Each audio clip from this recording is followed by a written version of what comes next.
from? Where are you from? Ohio? Yeah, I'm originally from Cleveland, Ohio. Okay.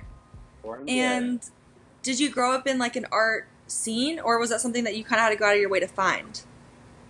I grew up in the music scene in Cleveland, Okay. actually, which kind of revolved around the art scene in a way. Like everybody that played music also did some kind of art, like painting or graphic design or whatever, kind of overlaid. So, yeah, I think it was all sort of the same scene when we were kids.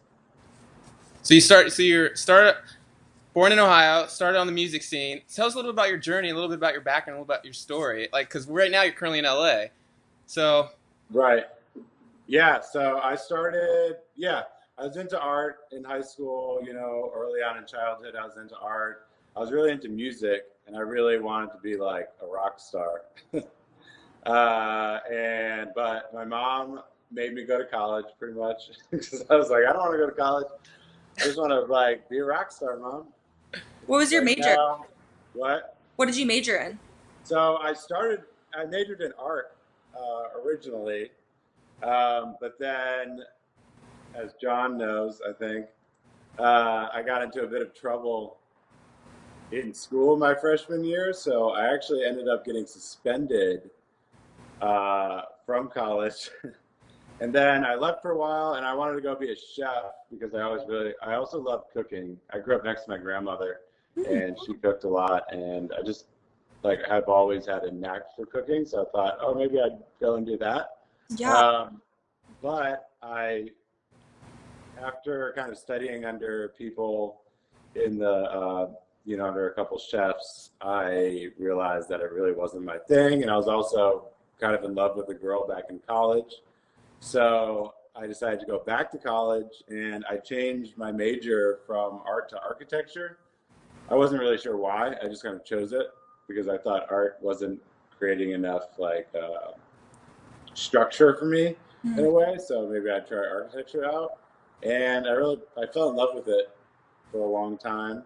And it led me to go to grad school. And that was like the first time that I started actually studying and, paying attention in school and doing all of that, it was cool. Like it was great. I learned that I was good at math and a lot of things that I didn't think I was ever good at. But it turns out you just have to study right instead. on. Yeah. Yeah. But so yeah, so then I chose to go to grad school in LA for architecture at SciArc, and that's what led me out here. Um, and then after grad school, I learned that I wasn't really an architect. I was still an artist, so I had to find my way to still utilize all of the schooling I'd gone through, but go back to my actual calling, which is Hmm. being an artist. And how long have you been in LA? Uh, since 2009, so 10 years. Okay. Yeah. And I noticed in your art you describe a lot of it as like an exploration of ideas that sit along the divide. Can you explain that a little bit further? Yeah, it's like about juxtaposition, about juxtaposition, about reality, things that are maybe relatable to our world versus something that might be more metaphysical, might be something more spiritual, might be something, so that play back and forth between. I think right now I'm really coming into understanding that a lot of it is sort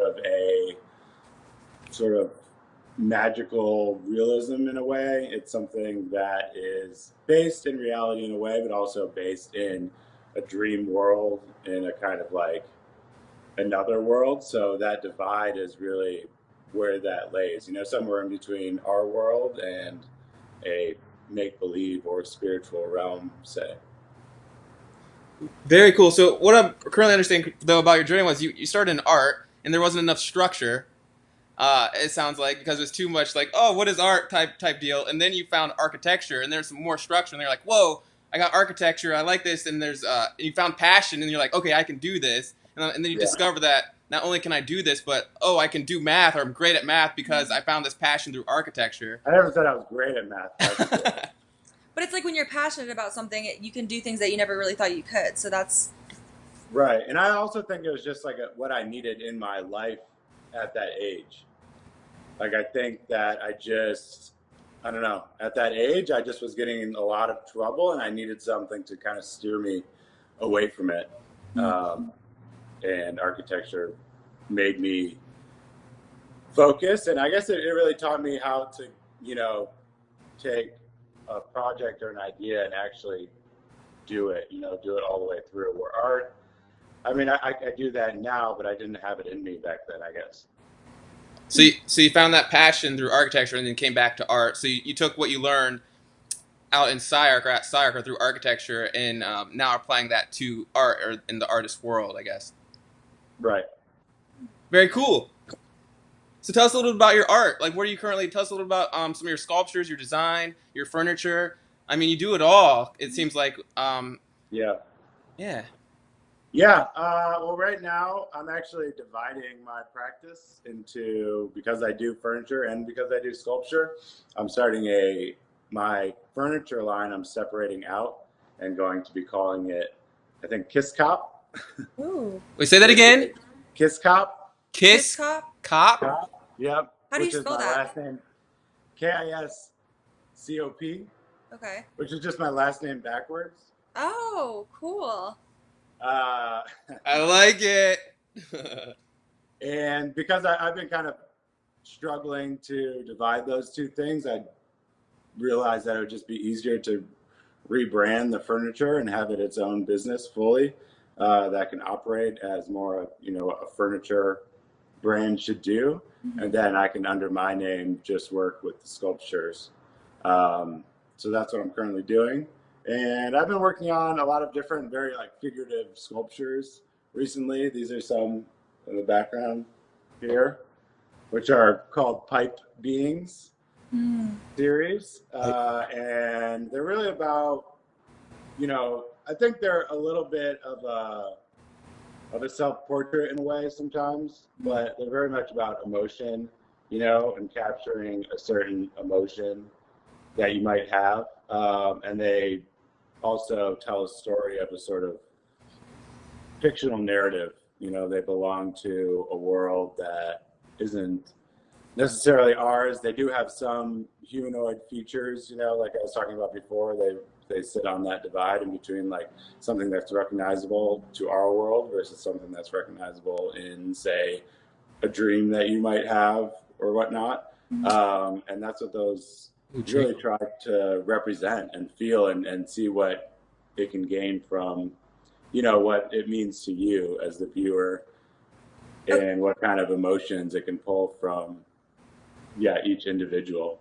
yeah, I was actually going to ask you, like, I guess you kind of answered it, but like, when you are making your art, did you make it in mind to have other people interpret it the way that they want to, or was it kind of like you had a story and you kind of wanted it to be viewed that way, like a specific way that you had in No, mind? yeah, I would never want to take somebody else. Like, I think somebody can for sure. I think the best part about art is that somebody can put their own story. You know, if somebody can relate it to themselves in their own way with their own story, I think that's the best part, because that's what really art should do, is connect people, you know, on sort of like a core level, but then have their own story, you know, is what they can overlap into it, you know, because we all have our own history behind something, and something might mean something a little bit different, even though we share the same emotions. So what would be like the process behind these pipe beings? Like, how do you start? Or is it start? Is it a dream you had, and you're like, I'm gonna do some pipe beings now, or and then you like sketch it out, and then you start the process of actually doing it? What's been the whole process behind these? Some of them start as a, yeah, sort of. I think it did start a bit as a dream, you know, or as a. I do a lot of meditation, so I think sometimes things sort of pop up in my head during that, and then also just a reflection of an emotion, you know, as I'm sketching and sort of trying to translate something. I mean, the actual figure is something I've been working on in a way. It has legs, you know, it has a torso, but then it doesn't have a head. It just has this tube that comes out of its head or out of its torso. But the relationship with that is based on the concept that, like, without a head, you basically are all nature. Like, if everything comes from your heart, then you're all nature. And so these beings are like all nature because they don't have a head to kind of like say, think about something. Everything, all the tube is coming directly from their heart. And that's what's also releasing the light. So it's like this, it's this relationship to all heart when your head wouldn't get in the way of something. So there's a lot of color. Yeah. I was looking at the like I was curious about the mediums that you use. Like I know that you use a lot of um like Brass. yeah, brass, glass. I know you've used wax. Um so like what would be, kind of your typical medium that you would use for any of Yeah, these? I mean, mostly it's wood. Wood. Yeah, I mean, I do use bronze and glass, but mostly I've I like these are wood, Okay. and I feel most comfortable with wood. I've worked with it for the longest, and it's sort of the material that I relate to, and I really like the way it like trees, the fact that trees were once alive and still hold a certain energy to them. And I think they also like absorb a lot of wood, absorbs a lot of energy and has its own history to it. So I think it's the wood. I think it's the material I like the best. What do you feel during the process? Do you feel energized when you're working on your craft, or do you feel energy coming from your sculptures or your beings once they're made or produced? I do, yeah. I think when I make, especially when I make the most recent work, it's like it every time they're complete in form, I get an energy for sure. I usually laugh. I don't know if it's like a nervous laughter or like a joyous laughter or not, but it's like laughter, which I think is interesting. You know, I don't laugh that much, so it's good. How do you determine when it's done? Like how do you Ooh. look at it and say, okay, this is finished? Because I know with art it's very subjective, so I'm curious as to know like when you know it's done.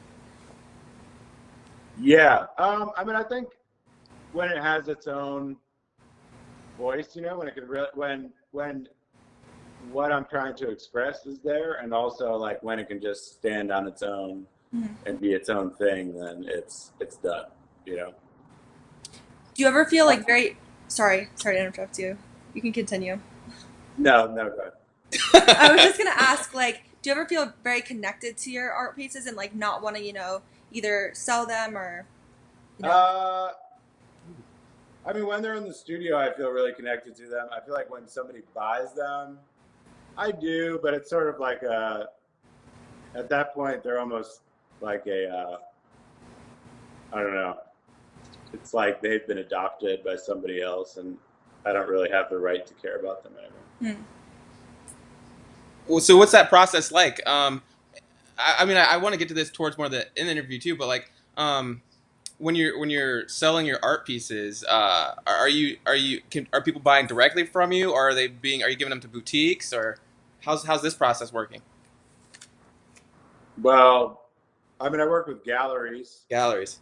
yeah, or I work directly with collectors. Right now, primarily with the artwork, at least with the sculptures, I work with mostly collectors because I haven't really. I'm sort of waiting on the right gallery right now that we can really, it's kind of like an important relationship, and you have to be able to understand each other. So I'm waiting for that right relationship to happen. So primarily, I do some group shows with people, and then I work with galleries.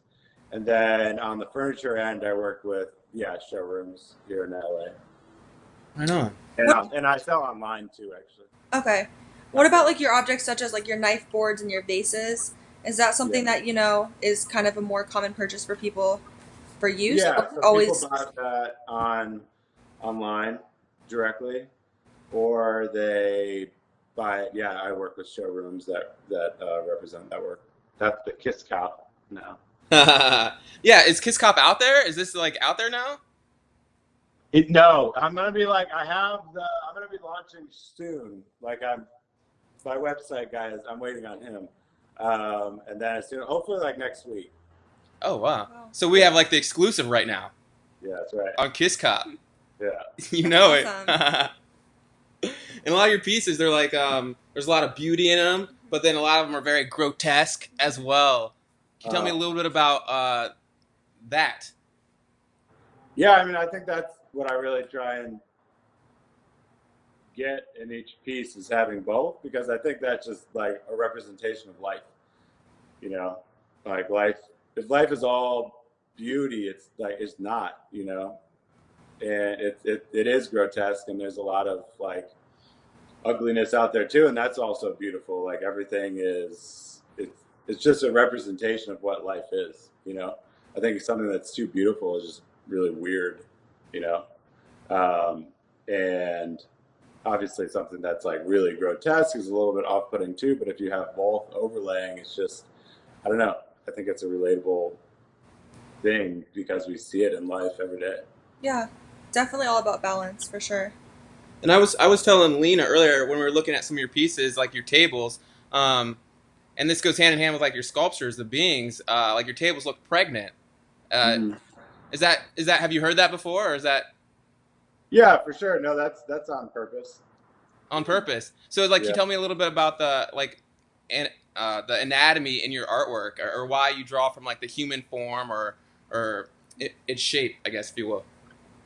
Yeah, well, I think the human form and animal form, horses and mostly horses, are just beautiful. They're just beautiful things. They have, especially, I don't know, something about horses are really interesting to me in form. They're just really beautiful creatures and sort of are creatures that were very like important to us in history, you know, in terms of our getting around. Like we used to be very close to our horses, not so much anymore, but everybody used to have like a horse, you know, and be really close to it and whatnot. And they're just really majestic, beautiful creatures. And the human body is also just really, it's just, it's, you know, it's what we have and it's a beautiful thing. So on that sculpture that's actually right behind you, is that kind of like an interpretation of a horse leg? Because it kind of looks a little It's bit a like. little bit, yeah. It's almost like a mix up between a horse leg and a human leg. Okay. Yeah, it has horse hooves on it. Nice. So we know that some you do a lot of meditation. Some of your artwork has been inspired by dreams, and they come through your thoughts. But what's the actual process like? So, like, you might have a vision. It seems like there's something in your head, but how does it go from vision to sitting behind you? And this is Mm. you have some beings sitting behind you that are orange and blue. Like, how do you actually get that into physical form? What's that actual process like? You Yeah, sketch it out first, or like, I meditate super hard and then it just pops up. oh, it just comes into reality. It's just there, so you I, don't really do I anything. make it from my mind. No, yeah, I sketch, and then sometimes I'll work in clay and like small models, and then I'll work in 3D in the computer, sort of making the form, and then I'll translate that through digital fabrication and hand carving into wood. So I'll sort of like make templates and do a lot of it's a very hard thing to explain uh, without uh, Confusing the person that doesn't know. visual without visual representation. Uh, But yeah, it's a lot of back and forth between basically traditional woodworking or wood carving techniques and digital fabrication techniques. Hmm. And then the finishes are something that I've kind of like that's another story that's something that I've been working on for a long time, and techniques that I've been working with sort of staining and bleaching and dyeing and doing a lot of different things to get the textures and colors that I get. So is each piece like completely individual, or is there a mold like that? Some are the exact same. Each piece is unique. Yeah, not in the furniture, but in the sculpture. Okay. So you can like, so like for example, I'm just using the pipe being behind you. Like you couldn't recreate that exactly the way it looks, like out of some kind of technology based system at all. I mean, they could for sure. Somebody could like scan it and make it bigger. It wouldn't be exactly the same. It's possible, Okay. but but these are but it one is of a kind, unique. unique creations, huh? Yeah, yeah. They're their own. They're And you their start own unique butterflies. their own. What'd you just say there? They're their own unique They're butterflies. unique So butterflies. that I guess that Snowflakes, I goes think. into like another question I'm kind of curious about. Like, say somebody wants you to create something for them, is there room for them to give their input, or is it kind of just like they buy what you make already? Hmm. In the sculptural realm, I mean, I've had people that it's usually more about scale. So Okay. somebody might be interested in a certain, sculpture, but they want it bigger or something Or in a like certain that. color or something. Yeah, well, I try not to be influenced by somebody's like Yeah. color, but definitely like if they want it for a certain scale, then I could work with them on that. I like to be in charge of everything else. And why'd you choose? I mean, you choose LA because of your grad school, but you continue to stay in LA. So do you currently like it out there? What's the is there inspiration in being in LA, or like what's the LA art scene like? Um, yeah, I think I just stayed here and I started a studio, so it made sense to just stay. I think it's a pretty good place to be.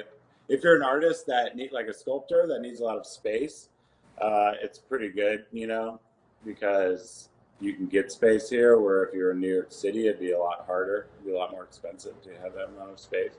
And I think the LA art scene is really like exploding right now. A lot of major like galleries are moving here. There's a lot of artists that are really funneling in here, and there's a really booming art scene here. Uh, Kind of like it's definitely at a moment for sure. Do you get inspiration from people in the art scene, or is it all just channeled from your like meditations? Is there any influence? No, yeah, for sure. I think there's always, you see things and you go to shows and see what other peers are doing and whatnot, and that definitely, not directly, you're always trying to do your own thing, but it definitely is influencing and definitely sort of, yeah, you want to be a part of a community in a sense. I think. So it influences for sure. Would you ever come back to Ohio and move your studio here? I don't think so. Oh, okay, okay. It's too cold, John. So LA's where it's at. I mean, there's a lot of opportunities. I saw one opportunity come your way where you're working with Tyler, the creator, or did something along those Yeah. lines. Did you want to talk about that at all? Or? Yeah, no, it was, yeah, we did sort of a private commission where we did 3 sculptures of him. It was pretty fun. Yeah. It's not like traditionally what I do, but sometimes, when a fun project like that comes along with like really cool artists, I'll take it on. So yeah, it was cool. Was it used in a video or something, or? I don't know. He was traveling around with it to all his concerts and whatnot. They like took them Cool. around the world. Yeah, it was cool. I think they were in like London and New Wow. York and like Paris and like yeah, all Ooh, over. wow. They didn't fall apart yet, so that's Cool. good. Yeah. Yeah, that was very cool. There seems to be a lot of opportunities out there in LA, Yeah. so I understand if you're not going to come back to Ohio. Yeah. Yeah, I mean, hey, I love Ohio, but everyone out here is kind of doing the same, it's like a land of dreamers. So And a there dream. are definitely a lot of opportunities in that sense. Absolutely, I do know. And for people that want to find out more information about Vincent Pocsik or Kiss Cop that's coming out, or can they Uh-huh. get more information? Yeah, you can go to vincentpocsik.com, Pocsik, or my Instagram's at Vincent Pocsik. And then hopefully that I'll have links to the Kiss Cop from there, or work something out where it will direct you to get there. Yeah. Awesome. Well, right on, Vincent. John. I appreciate your time, brother. Yes. Yeah. Nice to meet you. Yes. And yeah, thank you for taking the time to talk to us, and I hope you have a beautiful rest of your day. Absolutely. You guys do. Thank you. Bye, Vincent. Bye.